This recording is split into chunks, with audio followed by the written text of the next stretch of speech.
When we think about the vast pantheon of Hindu mythology, it's just filled with these incredible figures. But there's one he's completely unique. He isn't just one god, he is a living, breathing embodiment of the three greatest cosmic forces. We're talking creation, preservation, and destruction, all rolled into one. So today, let's unpack the profound mystery of Dattatreya. Okay, just take a look at this. You see a figure with 3 heads, 6 arms, and he's surrounded by dogs and a cow. The image itself tells you he's a creator, a preserver, and a destroyer, all at the same time. I mean, that right there brings up a huge question. How can one single being possibly contain the entire cycle of the universe? Well, here's your answer.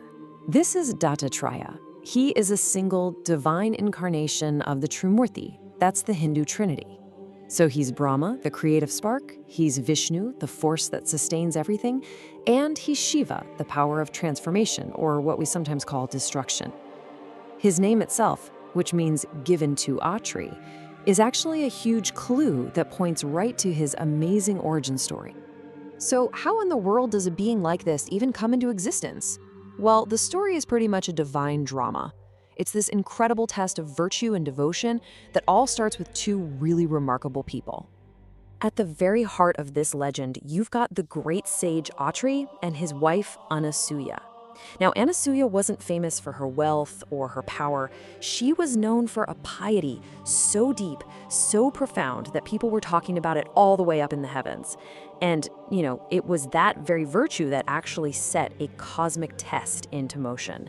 So the story goes, the wives of the great gods, Saraswati, Lakshmi, and Parvati, they got a little jealous of Anasuya's reputation. So they sent their husbands down to test her with a request that was just impossible. They asked her to serve them alms, but she had to do it naked, a condition that was obviously designed to break her virtue. But Anasuya, she didn't even flinch. She used her spiritual power, transformed these mighty gods into tiny babies, and then lovingly cared for them, fulfilling their request without losing an ounce of her dignity. Of course, when their wives came begging to get them back, the gods were just so impressed by her purity that they granted her a wish, and her wish that they would be born as her son. And in that moment, the 3 gods merged into one single divine child, Dattatreya. And that incredible birth story, it's literally written all over his appearance.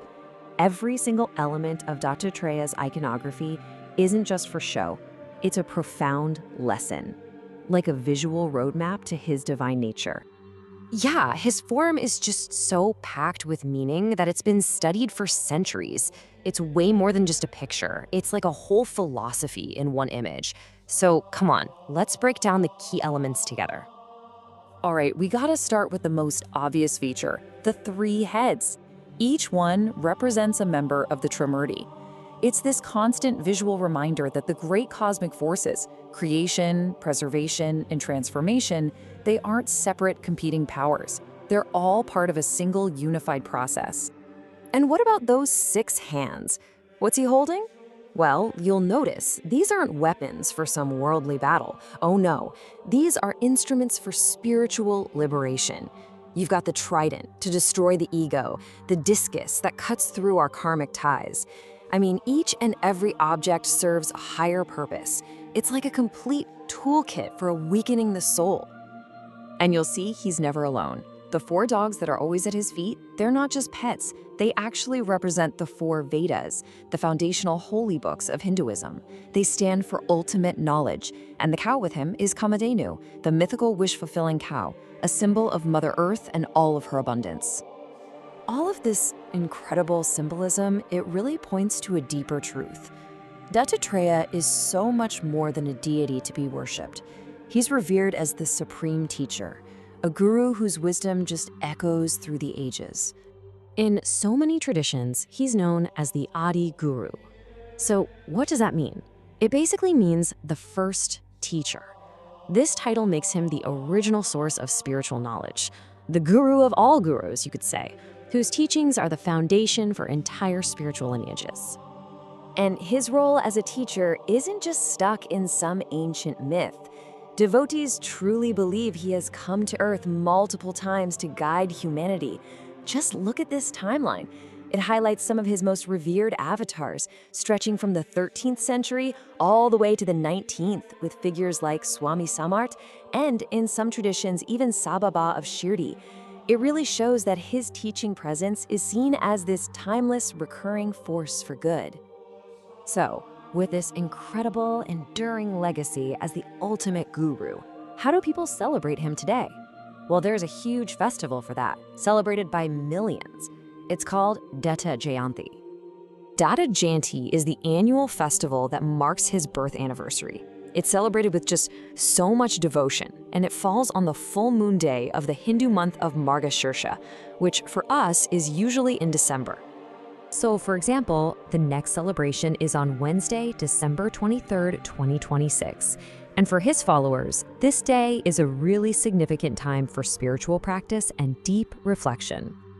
On this day, the celebrations are just filled with this amazing devotional energy. You'll see devotees starting with a ritual bath in a holy river. They'll observe a fast, and they'll perform puja, or worship, in his temples.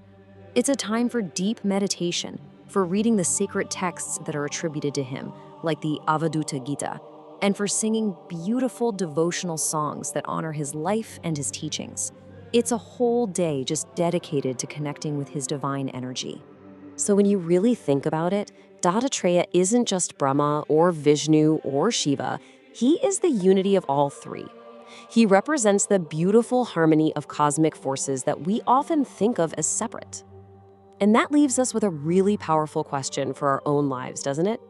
In a world that feels more and more divided, what is the real power of a symbol that embodies ultimate divine unity?